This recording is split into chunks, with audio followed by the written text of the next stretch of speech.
Hello, everyone. Welcome back. If this is your very first time, welcome. If this is if you're a returning person, you've been on live before, or you're watching the replay, hello. Welcome back to my channel. Make sure that you find the comment section or the chat box if you're on live and tell me your name. Tell me where you are joining me from. Today, we're talking about habits again. And this is actually part two of the first class that we had on habits last week. And I put a comment in the chat box. I'm also going to add it to the description box if you're watching the replay, and where I put the link to last week's class. So I'm going to do a recap on what last week we talked about, kind of run through that.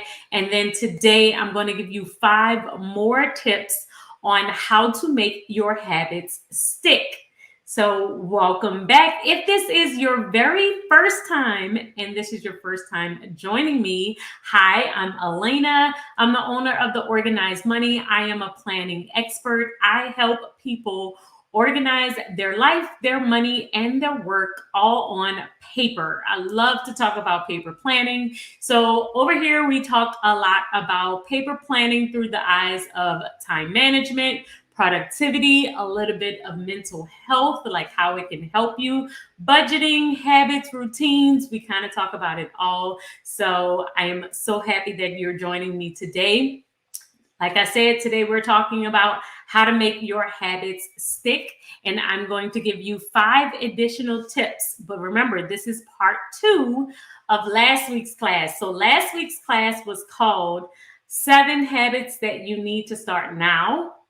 And in that class, we went into what are habits, and we talked about how habits are rituals and behaviors that perform automatically, allowing us to carry out essential activities such as like brushing your teeth, taking a shower, doing all of the things without thinking about it. That's the big part about habits, is that you really don't have to use up any of your brain power in order to do these things on a ritual type basis. So many things like brushing our teeth, taking a shower, they just automatically become habits because they're ingrained in us since we were younger.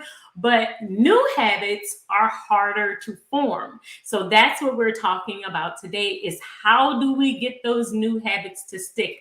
The ones that we just didn't learn when we were younger, new ones that we want to start now. So why do we want more habits?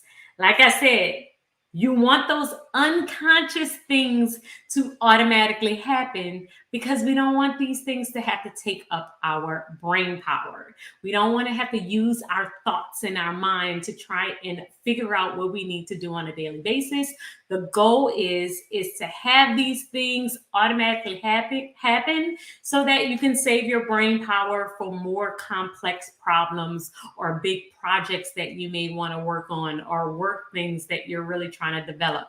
The more brain power that you're able to allocate to those other things, the better it is for you if you're able to keep a lot of the simple things on autopilot.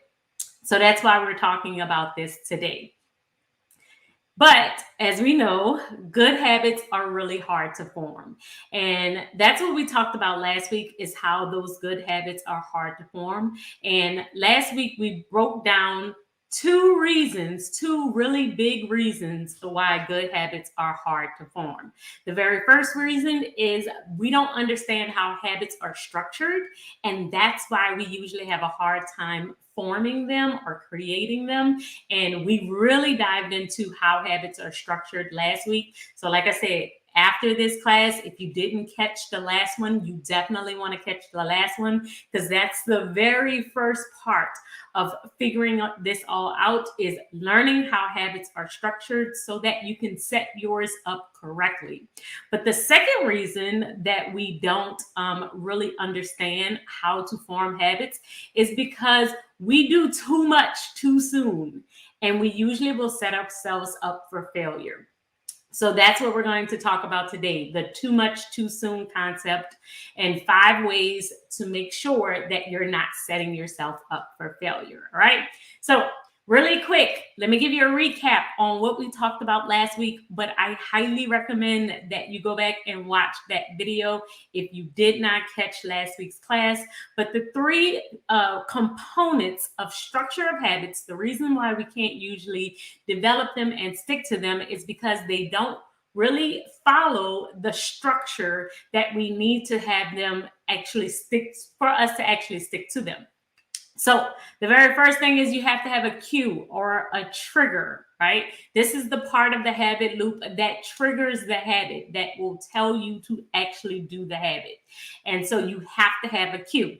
The second thing is the action itself. The habit itself is putting in place exactly what you want to do. And the third part is the reward. So we broke this down all last week. I talked about the cue, the actions, and the rewards. I gave you 7 habits that I created and 7 cues, triggers that I have, 7 habits, and 7 rewards. We went through all of that in last week's class. So make sure that you go back and you watch that. All right. Remember, if you have any questions from today's session, I am going to answer them all at the end of today's class. So please put them in the chat box and put a hashtag Q so that I am able to easily see and star them for later. And we will answer all questions at the end. All right. So let's get into it. We talked about all of the reasons why the structure of the habits, right? That was last week. But this week, I wanted to talk about the second reason why we have a hard time creating and sticking to new habits. And the second biggest reason is because we do too much too soon and we set ourselves up for failure. When you try and put too much on your plate way too soon, you're just going to set yourself up for not being able to complete these things. So let's go into how this happens. The very first thing that we do is we will set unrealistic goals and expectations. What do I mean by this? You have not worked out since high school, right? You haven't ran in like 20 years, but the goal is to run a marathon in 3 months. You're setting yourself, I'm going to run a full marathon in 3 months. I'm going to train for the next 3 months. And then by April, I'm going to run a marathon. It's an unrealistic goal. It's too much, too soon, too quickly, too big of a goal, especially if you haven't ran in 20 years, right? Number 2, another one. I am going to build $1 billion business in the next year, even though I have never run a profitable company, even though I have never done anything. I don't know how to run a company. I haven't worked in management. None of this has ever happened, but I want to become an entrepreneur and run $1 billion company. It's too much, too soon, too fast, too big. So this is the very first thing that we will usually do. We set goals that are really, really, really, really big. And then we can't accomplish them because they're so big that either we don't know where to start, we don't know how to even progress or what steps to take, or we're trying to train for 8 hours out of a day every single Saturday to try and reach this goal. But it's an unrealistic goal. It's not a really good goal. But you want to make sure that you're not setting your goals to be too big. We do this, especially when it comes down to our money goals. I feel like that is the biggest culprit. Health goals and money goals, I feel like, are the biggest culprit to this tactic. We'll try and I'm gonna save $20,000 in 1 year, even though I'm living check to check and I don't really know how to save, right? That's too big of a goal. It's unrealistic. And when this happens, We set these really big goals and then we get really disappointed on ourselves. We get down on ourselves. We start to beat ourselves up because we feel as though we should be able to achieve it just because we set the goal.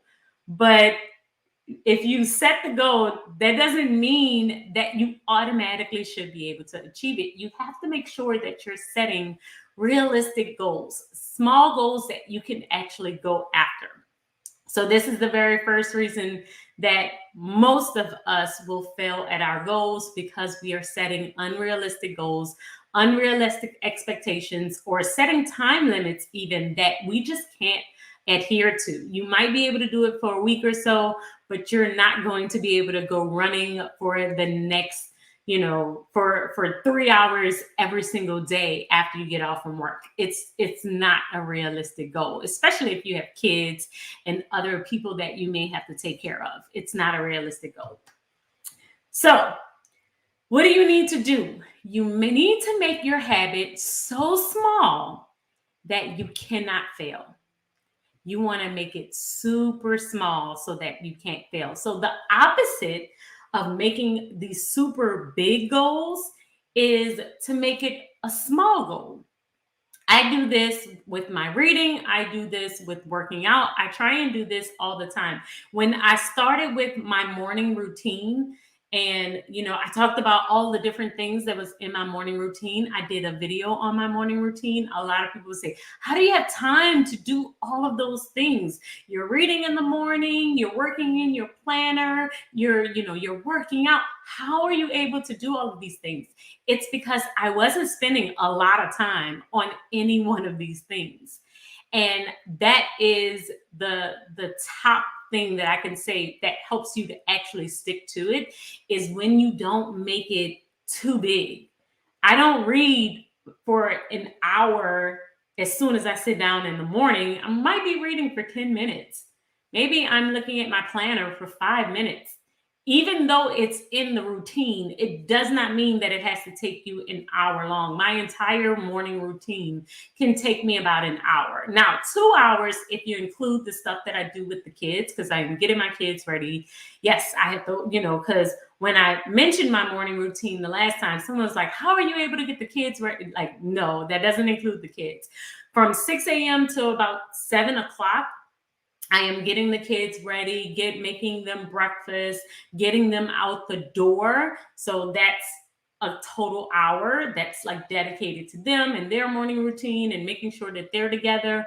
But from 7 to 8, or 7 to like 8:30, almost 9 o'clock, because by 9 o'clock I'm in my office, but 7 to like 8:30 is my time. That's my time where I can work out.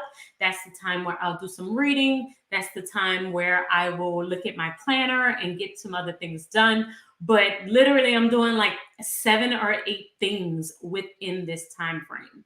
And yours could be even shorter. But you want to make your goals super, super small so that you can't fail.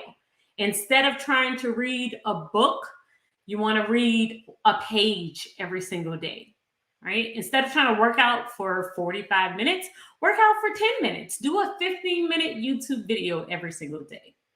Instead of trying to save $100 or $200, save $10 a check. Make it super, super, super small. And then you want to focus on the actual consistency of you doing it on a consistent basis instead of the length of time that you would do it. I remember I had a friend who really didn't like to work out. So she would do one push-up, one every single day. She'd do one. And it is not about the length of time. It's the point that you actually did it. And if you make it super, super small, you're more than likely going to stick to it, because it's like, okay, it's one push-up. Get down there and do it one time, right? And that's the point. You want to train yourself to focus on the consistency. Train yourself to focus on the fact that you're doing it and not the length of time that you're doing it and not, how many times. Just focus on the fact that you do it one time every day, right? So that's the thing that I want you to think about. Make it so small that you really, really cannot fail. You want to make it really, really small. The second thing that I want you to do is apply the compound effect to your habits.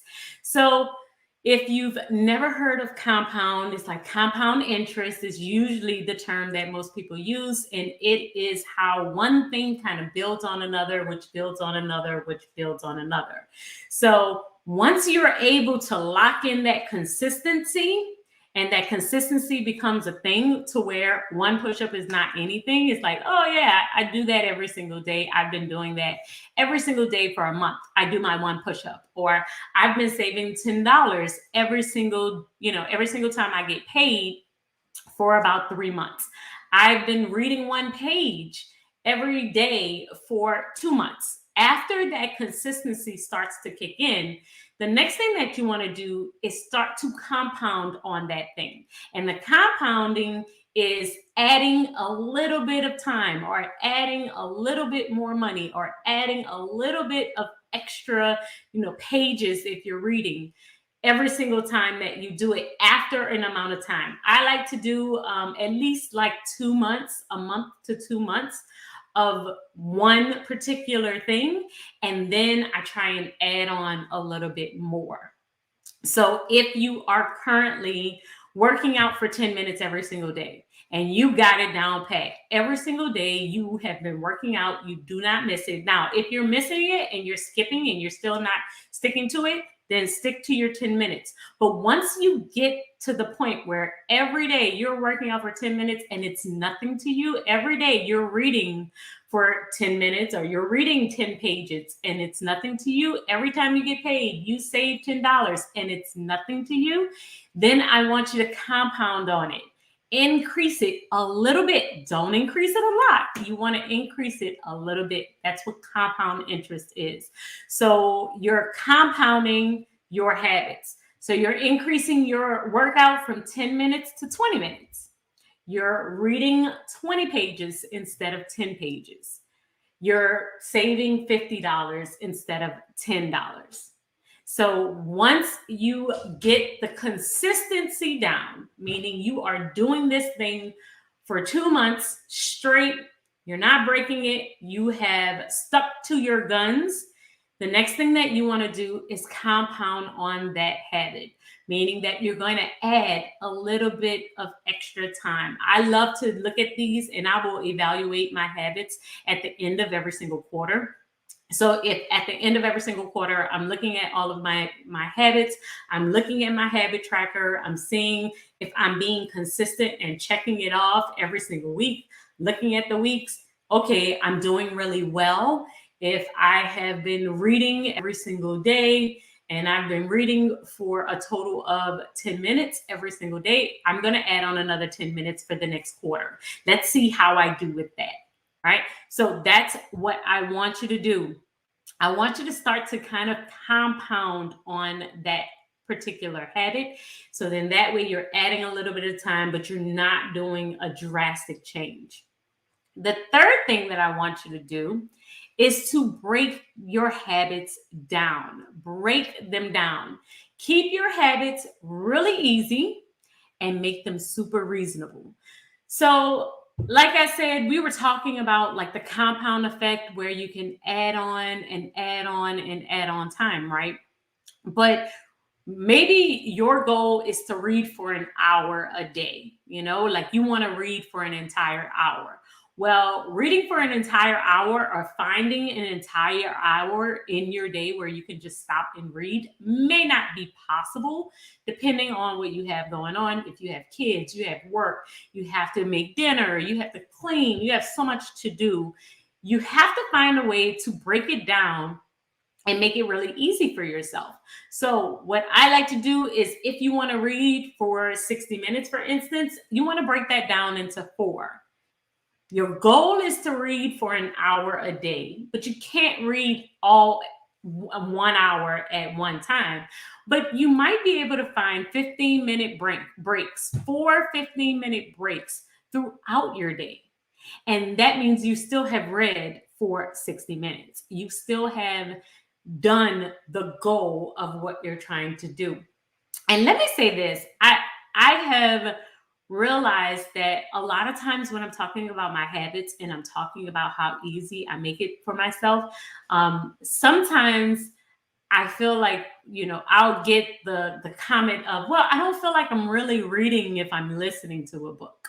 Or I don't feel like I really did it if I broke it down into 4 parts. And I'm like, where did you get this unrealistic feeling that you had to have a physical book out where the goal is to intake the information. So if you did it on Audible, if you were able to break it down throughout the course of your day and still be able to read a page here and there, the goal has still been achieved. And I feel like a lot of times we get really down on ourselves if we're not able to read an entire book in one weekend, or we have like really unrealistic goals of how something should be done.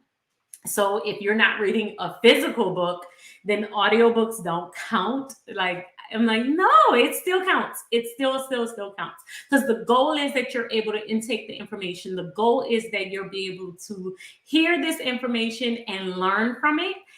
You got to stick to what the goal actually is. The goal is not for you to have the book out just for the sake of reading the book. So you can't beat yourself up if it's not a physical book. If you're able to listen to books while you're cleaning up, you're still meeting your goal.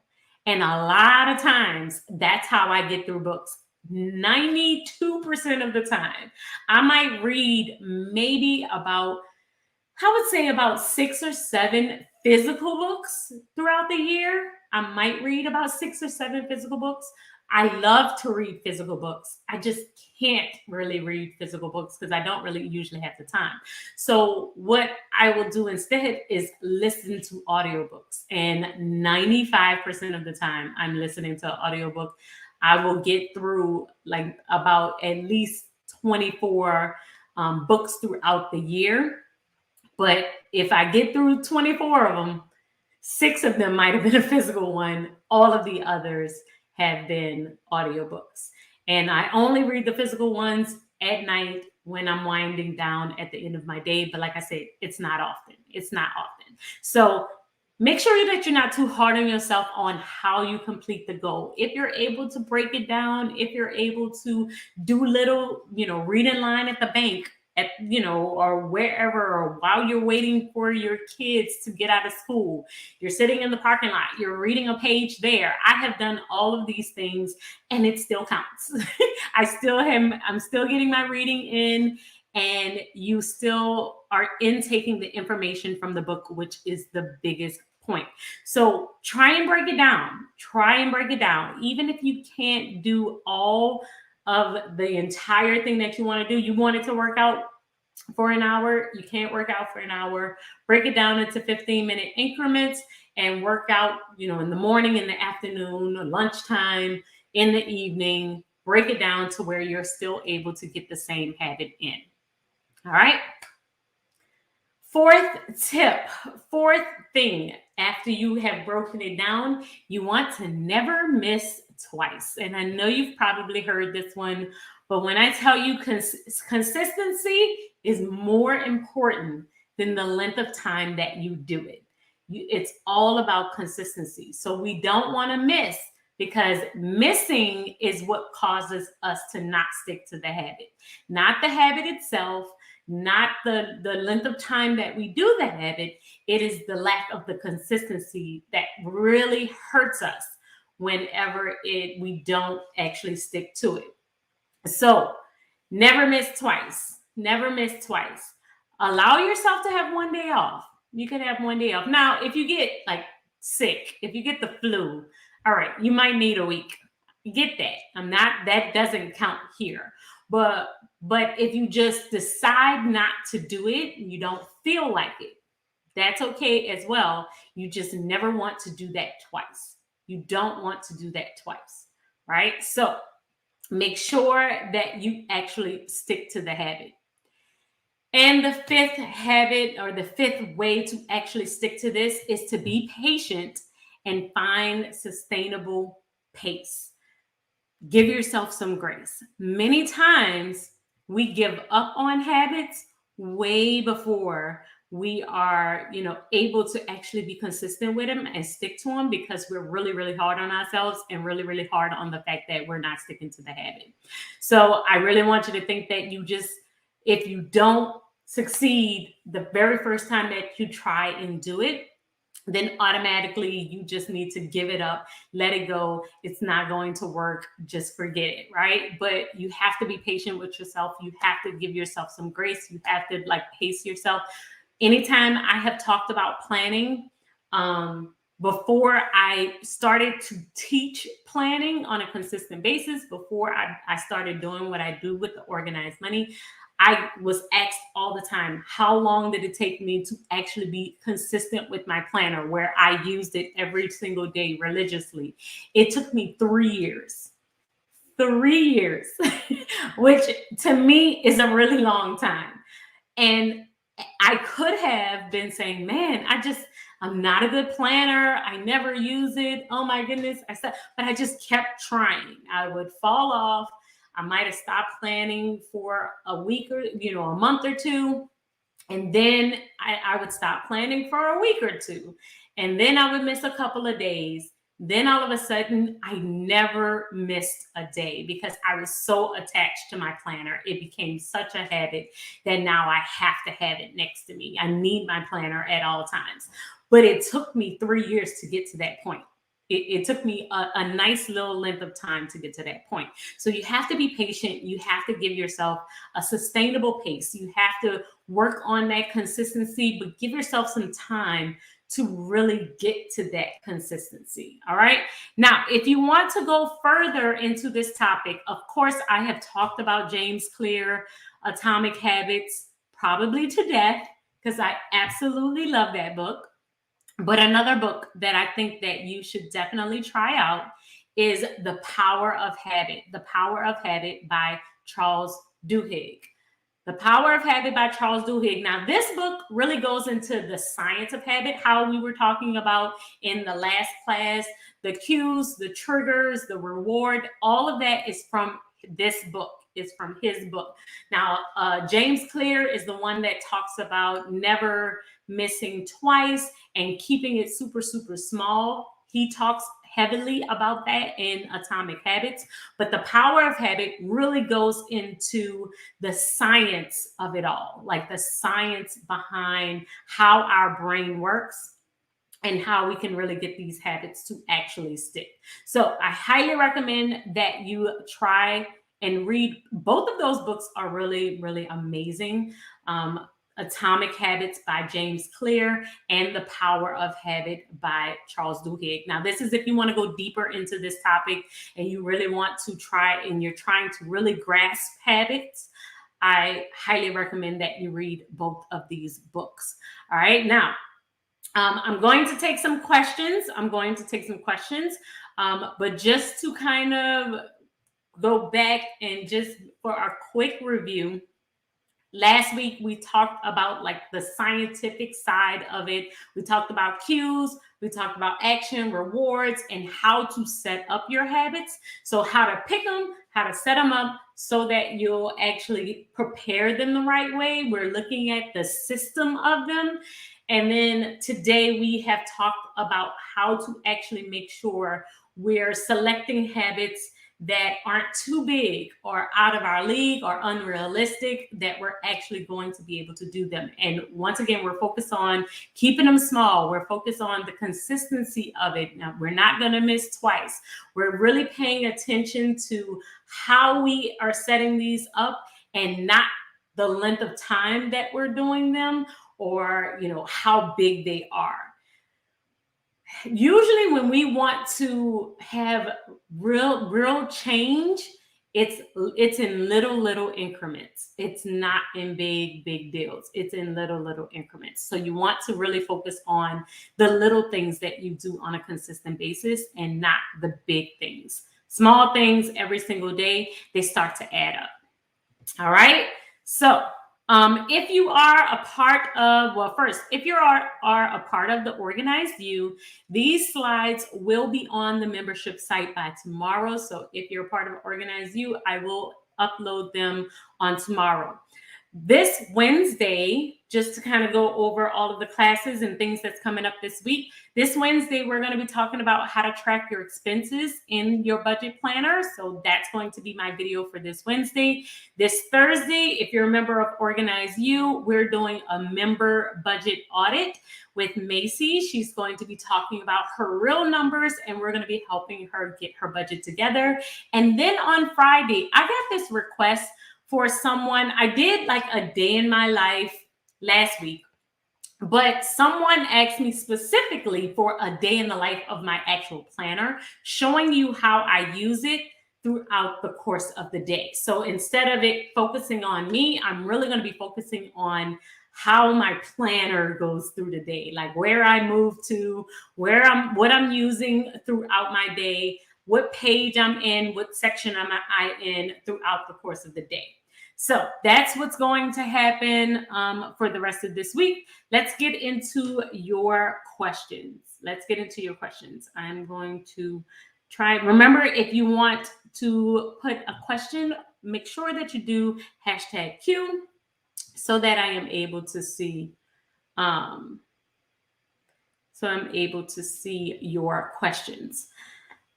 How to set up systems. Where should you start? So if you're trying to set up your system, are you talking about your planning system? Let me know if you're talking about your planning system.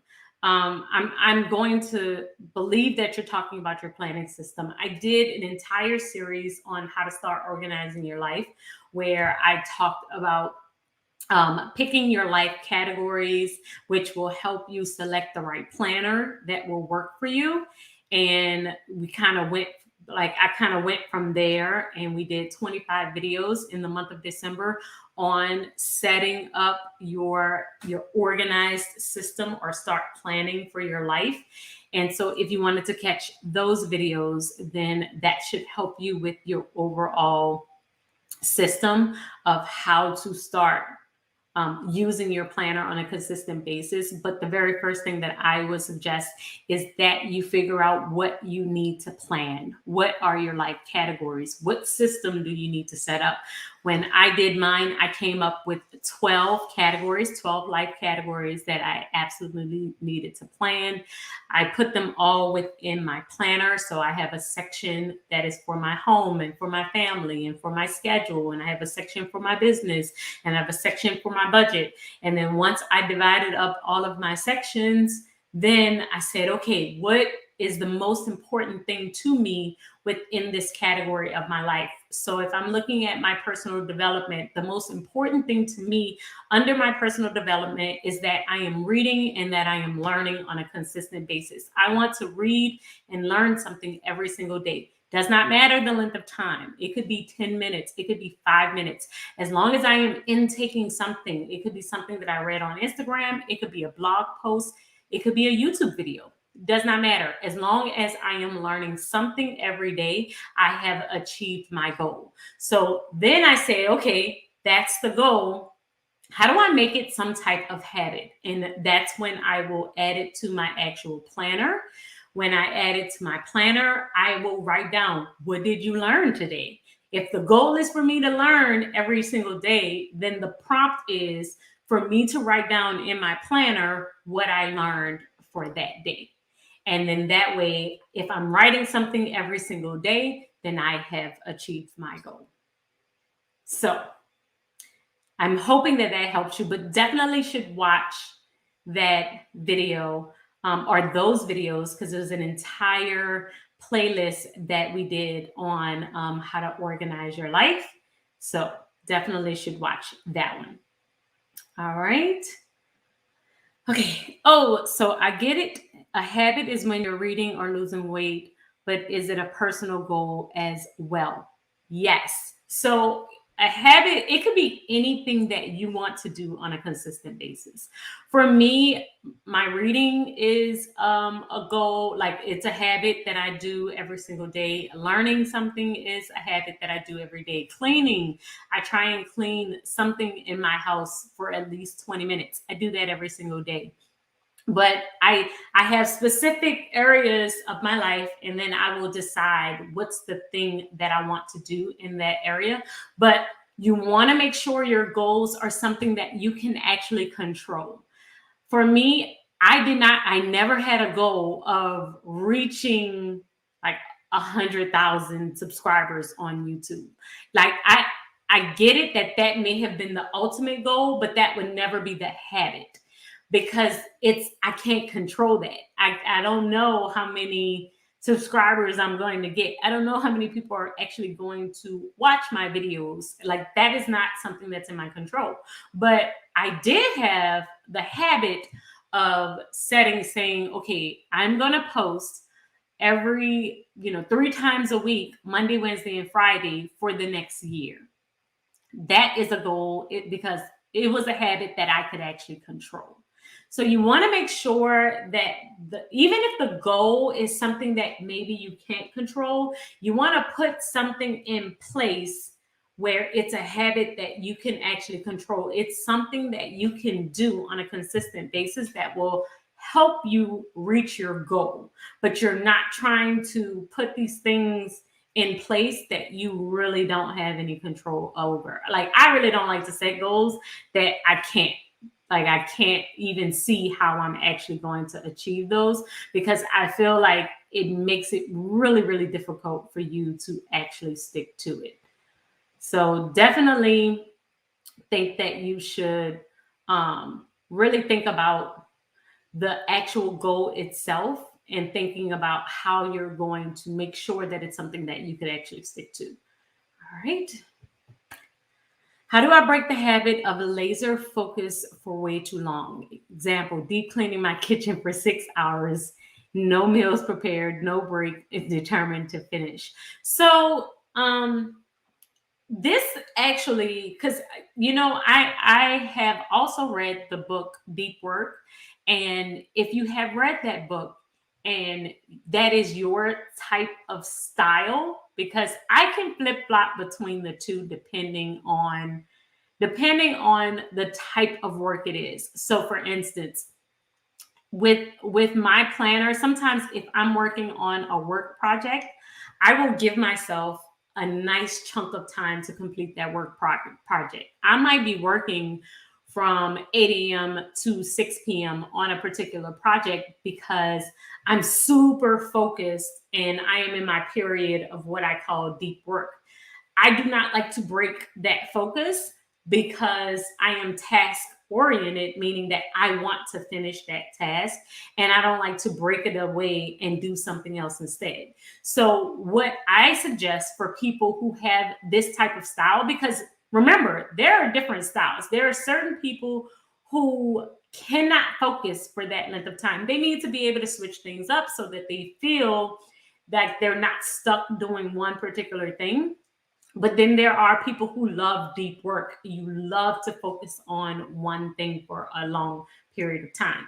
If that's you, don't change the fact, like if you want to work for 6 hours and make sure that kitchen is clean, then I would suggest that you plan the other things on another day and you dedicate the time frame for that. So for instance, whenever I am doing something, like when I was doing the 25 videos for YouTube, I knew that I was going to be like super focused on that. So before I even started it, like, okay, me and my husband talked. We decided he was going to be doing a lot of the things for the kids and for the house during that period of time, to where nothing would fall, but I could still focus on the work that I needed to complete. So if you focus super long on deep cleaning your kitchen, can you decide what you're going to eat or prep the Sunday before? Because you know you're going to be focused all Monday on this one task, and can you set aside leftovers? Can you, the problem isn't that you're working this length of time. The problem is that you haven't planned around that work. So if you do decide that this is something that you know you're going to be super focused on, then I would highly suggest that you try and plan around it, because that may be your style, to where if you have to break it up and do something and then come back to it, maybe you may not finish it. So I don't want you to break your style if that's your style, but I do want you to just plan around it, because I know sometimes I will do that. If I'm super focused on one thing, I don't want to stop. I want to stick to that one thing because I want to finish. But I do have to plan around that because I know that I'm super focused on that one thing. Can you discuss a planning routine habit for work using online and offline methods? I sometimes forget to check one place and miss out on tasks. So I do use my planner. I use Google Cal, and I will use my paper planner.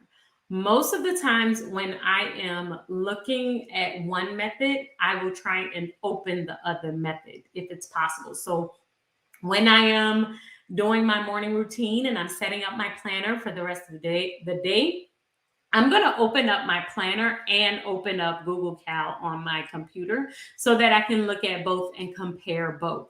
If you set the planner routine, for the most part, what I like to do is decide, when am I going to use my digital method? For me, my digital method is mainly on the go. It is when I'm out and about, I might be adding stuff here and there. At the end of the day, my routine is to always check my Google Cal around 8:45, 9 o'clock, when I am closing out my day and looking for the very next day. So I am like, basically, this is the time where I am comparing what's on Google Cal to what's in my planner, making sure that everything that's in Google Calendar is on my planner, because I know I'm going to check my planner first. It's my top method.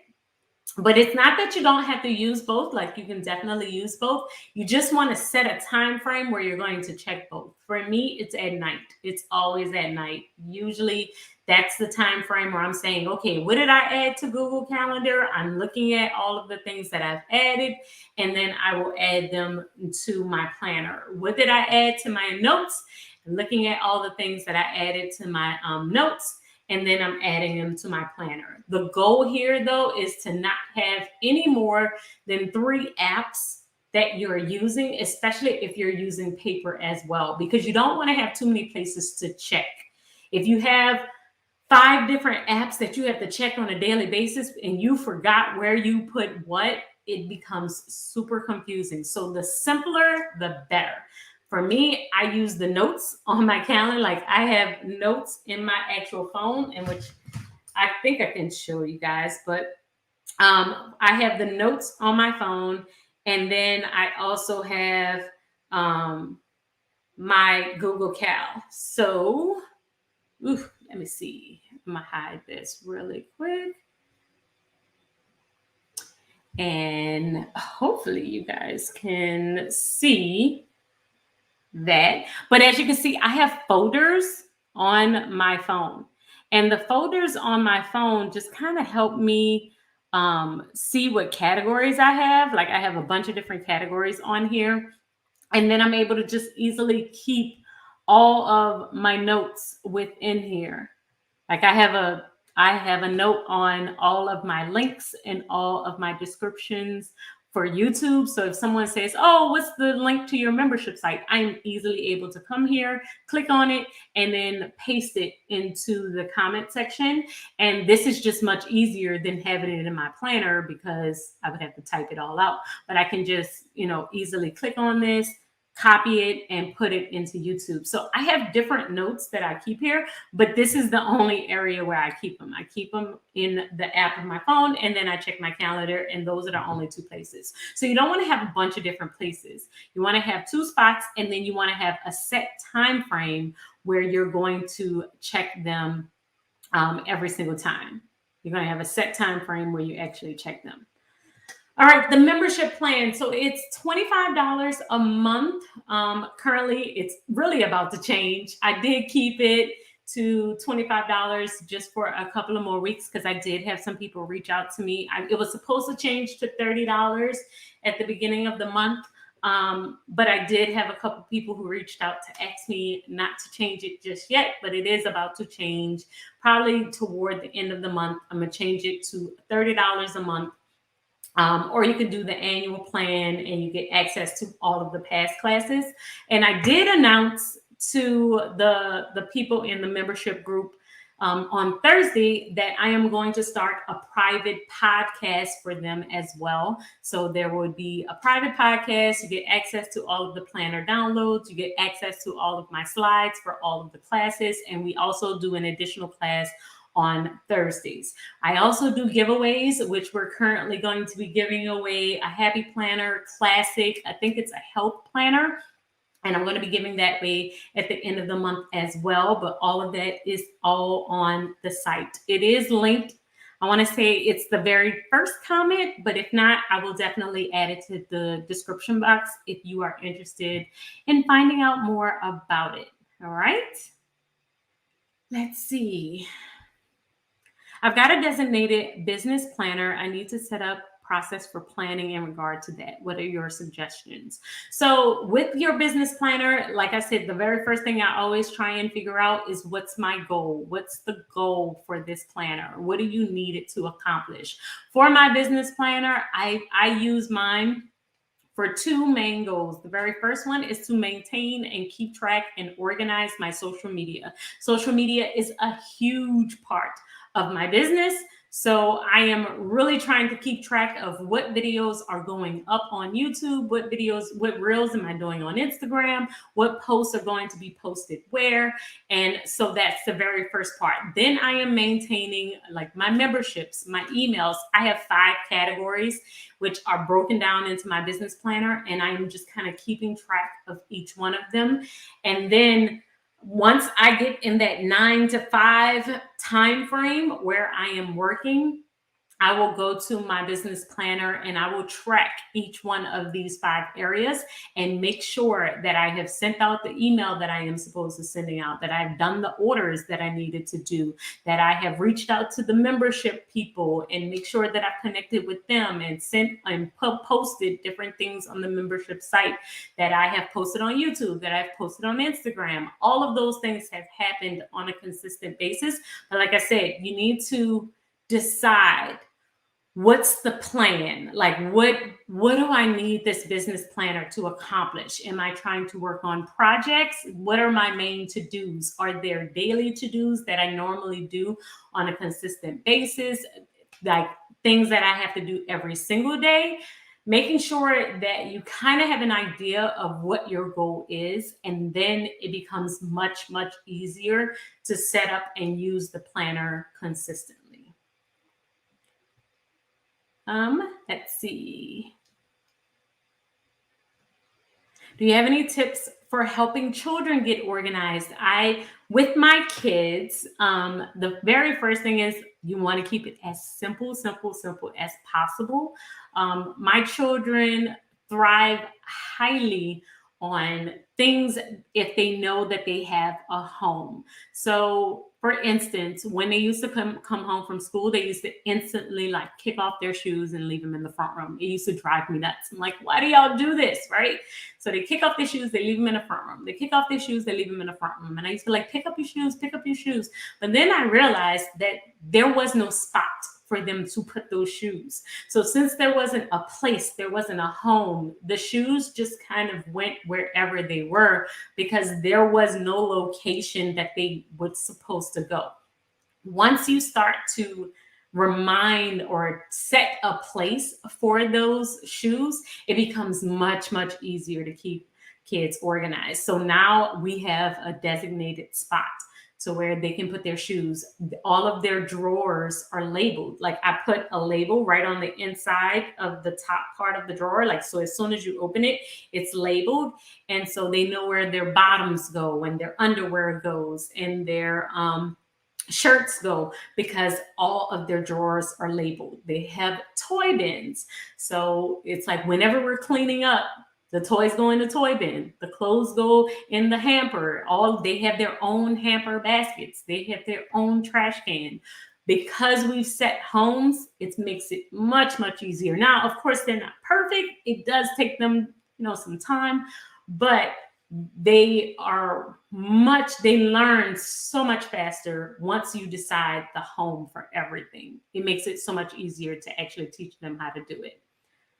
The two books, the Atomic Habits by James Clear and The Power of Habit by Charles Duhigg. Those are the two books. I highly recommend them both. Atomic Habits is like one of my favorite books of all time. I really love that when it comes down to habits. Love that book. Absolutely love that book. What is your favorite? Oh, I use multiple planners. I do use multiple planners. I would say if I had to pick, if you said, you know what, you have to pick Elena, there's only one planner that you could have, I would definitely pick the hourly planner. The hourly planner, hands down. If I had to get rid of all of them, that's the one that I would stick to because it's the one that keeps me on track with my time and make sure that I'm actually on time and I'm not going over and I can kind of manage my time throughout the course of the day. So that's the one I've picked the most, but I do love them all. I have a vertical, I have horizontal, and I use them all for different reasons. I have a teacher planner to manage my business.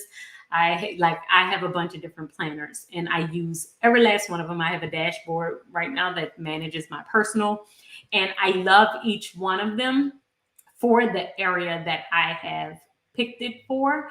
And maybe I'll do a video on that, on like why I selected that particular layout for my style, my planner style. But if y'all want that, we can definitely do that. Oh, I think we did that one. Did that one.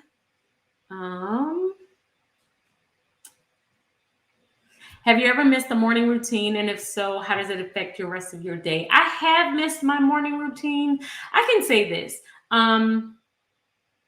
Whenever I miss my morning routine, it depends on what I miss. If I miss my workout, which is usually the thing that I miss. If it's in the morning, I try and squeeze it in another part of my day. I do try my best, to stick to my routines. I'm not saying that I don't, but I feel like if I can't do it at that specific time, even if I don't do the routine, I still try and do the habit.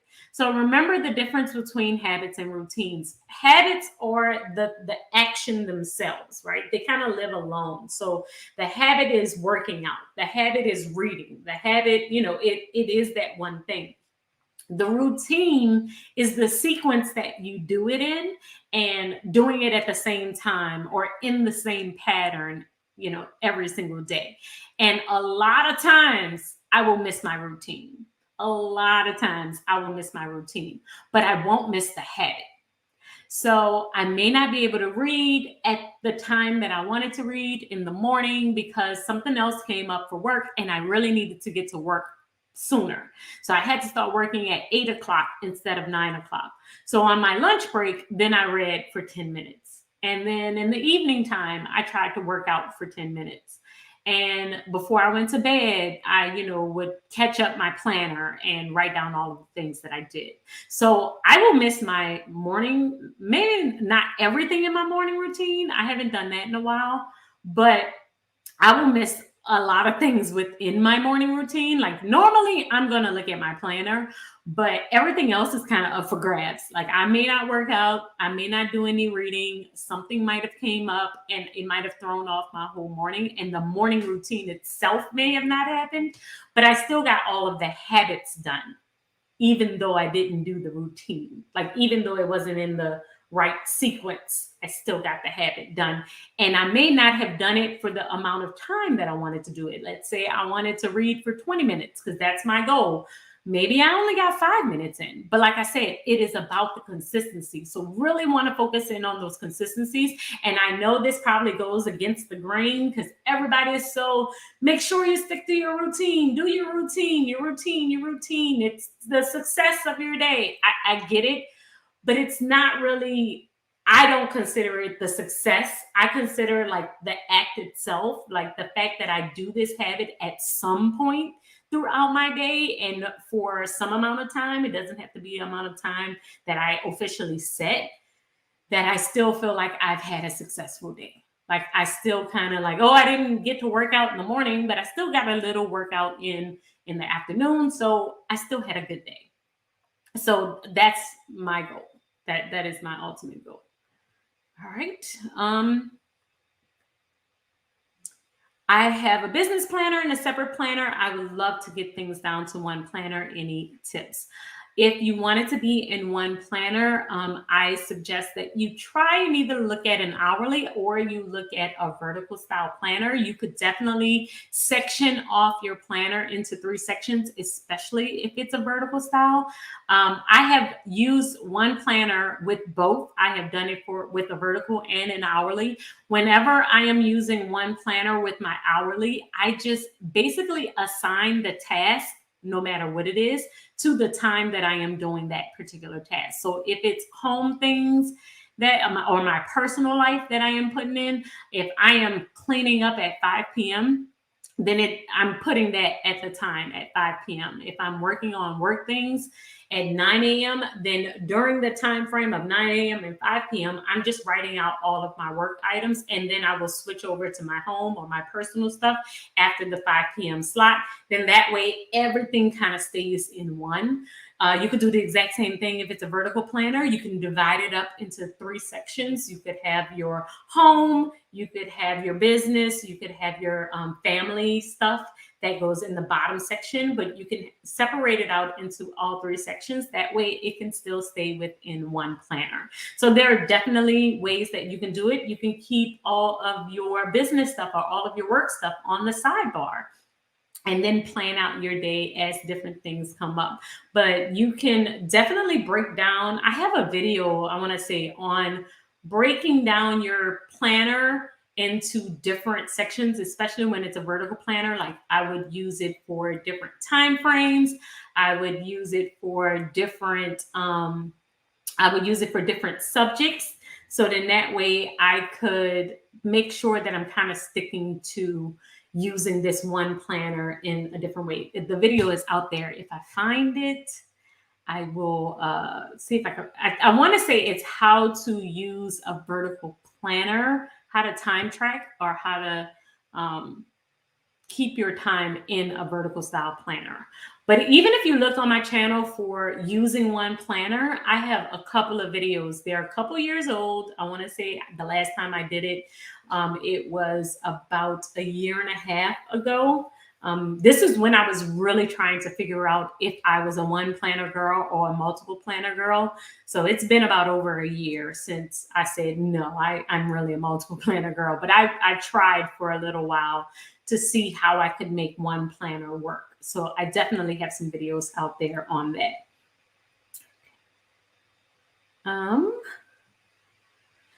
A system, a new project that you want to work on. So for my projects, I like to do different things. Let me see if I can.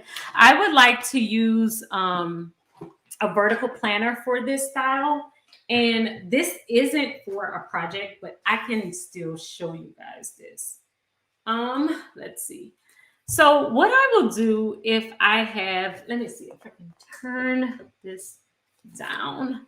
But what I will do if I have multiple, like a planner, that's better. The light was like really bright. Okay, what I will do if I have a project, let's say I have a project that I'm trying to work on. One thing that I will do is break down the steps as in like indent and put down the additional steps that I need to do. So let's say like today, this isn't a project, but let's say this is the goal, is to film reels, right? I wanted to film a bunch of different reels, but that's the ultimate goal.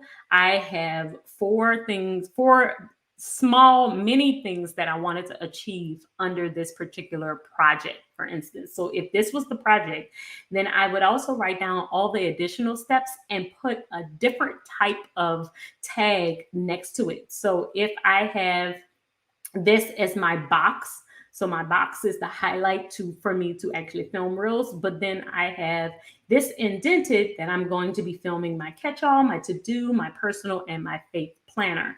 As I complete each step, I will check it off on the side. And then once all 4 of these are completed, then I will kind of put a check mark here that I have completed this entire task. So as you can see, if I am working on a project, I do this exact same method where I will write down the big project that I want to achieve. Like, let's say if the project is filming 25 videos, or the project is writing a book. So write the book. And then what are the three things that I want to do today for writing this book? It might be write my outline, or write down the chapters you want, or write down page 1 through 10, or finish the first 5 pages, whatever the case may be. I kind of write down the smaller things that I want to achieve within that particular project. And then that way I am able to still check off each step that I have done. Okay, so hopefully that makes sense. Let me turn this back up so y'all can see me.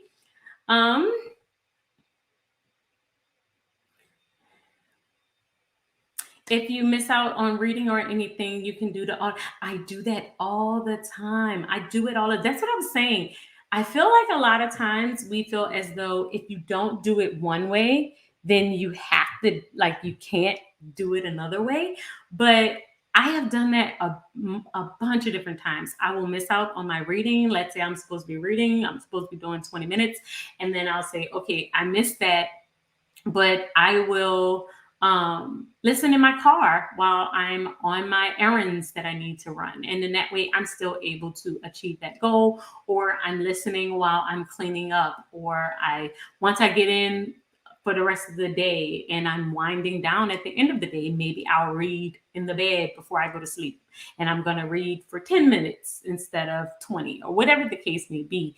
The fact is that I still do the habit, not how long I actually do it.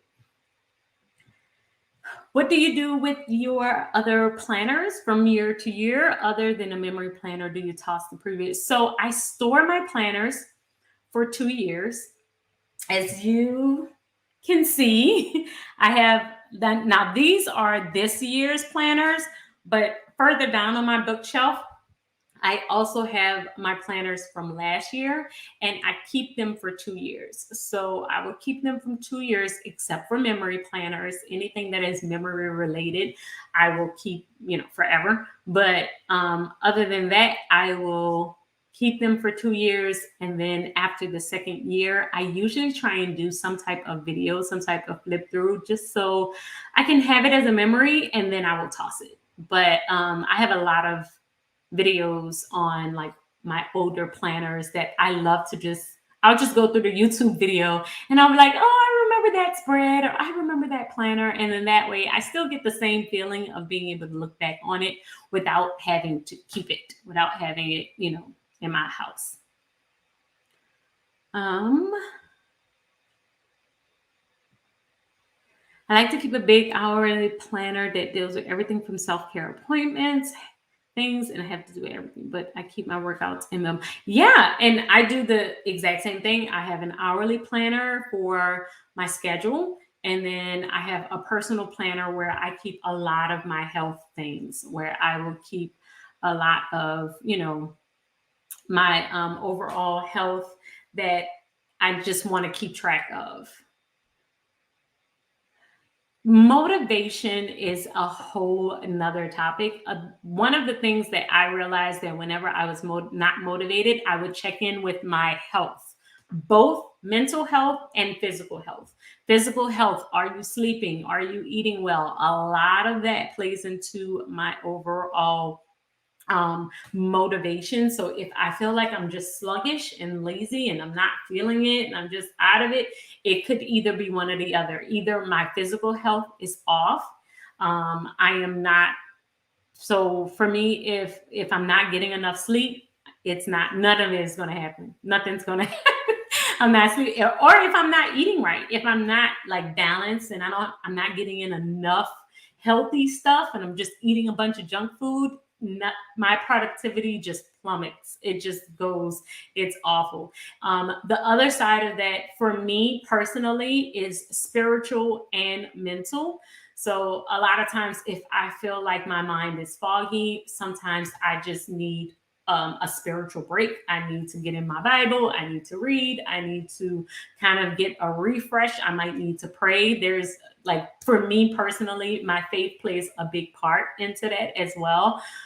Or I'm just losing focus, meaning that I need to refocus in on my purpose and just make sure that I'm doing everything that I'm doing for the right reasons. So I'm big on that. And then, of course, your mental health altogether. So if you are mentally struggling, if you're depressed or you're anxious, you have anxiety, you just have a bunch of other things going on, you may need to just take a break. And it's okay to take a break. Like, I have taken a break from planning and doing anything if I feel like I just need to reset. And so make sure that you're listening to your body if you're not motivated. If you're not motivated, it does not mean that you're lazy. Something else could be going on. It could be physical, it could be emotional, it could be spiritual, it could be like, we got to pay attention to our bodies. So make sure that you're doing that, especially when it comes down to motivation. It could be, just different things that's going on that you may need to kind of reset and help yourself with. Oh, thank you. Thank you. Thank you. Thank you so much. Your advice on doing the work due soon. University will help out everything else, missing deadlines.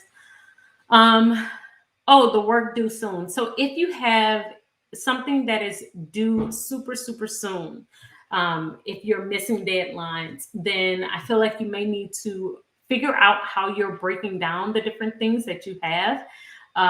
For me, your priority list is going to be at the top of your planner. So I use my hourly planner to plan out my schedule. But the top box that's at the very top of my hourly planner is where I keep my priorities. So I don't keep a really long to-do list in my hourly planner, but in that very top, I'm going to keep the top things that are due super soon that I really need to focus in on.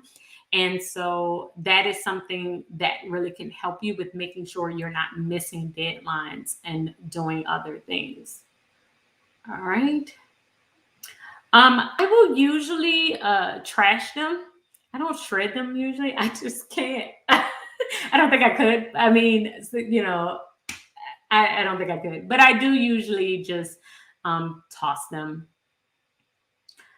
Sometimes I won't toss my faith planner, though.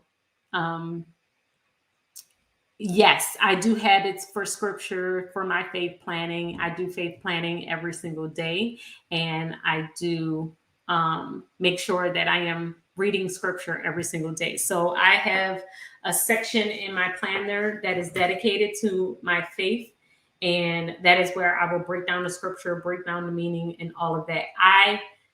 This, once again, like I said, helps with my mental just as much as my physical. So my faith planner is super important to me. So I do that I do that every single day. And how long do I keep the insights? 2 years. 2 years. 2 years before I toss. 2 years. All right, guys. Thank you all so much. Remember, Wednesday's video, we are getting into some money tips. So I'm going to be talking to you about how I track my expenses, how I use my budget planner to track my expenses and kind of stay on top of my budget. So that will be Wednesday's video.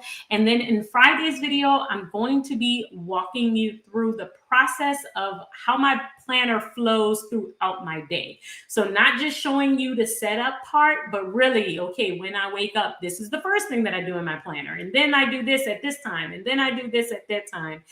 It may not be a super long video because for the most part, I'm only in my planner 3 times a day, like at the very beginning, in the middle around lunch, and then right when I am closing out the day. But I still wanted to share with you kind of like a small day in the life, showing you how I use it on a consistent basis. All right. So thank you all so much for joining me. And of course, I will see you all in next week's class. I think next week's class will be on money. I think we're going to get into money history. But of course, I always post the schedule on my Instagram. So make sure you're following me on Instagram at The Organized Money. And I will see you all next week. And of course, Wednesday and Friday's video will be up by 4 p.m. Central, the exact same time as this class started on Wednesday and Friday. All right. Thank you. Bye.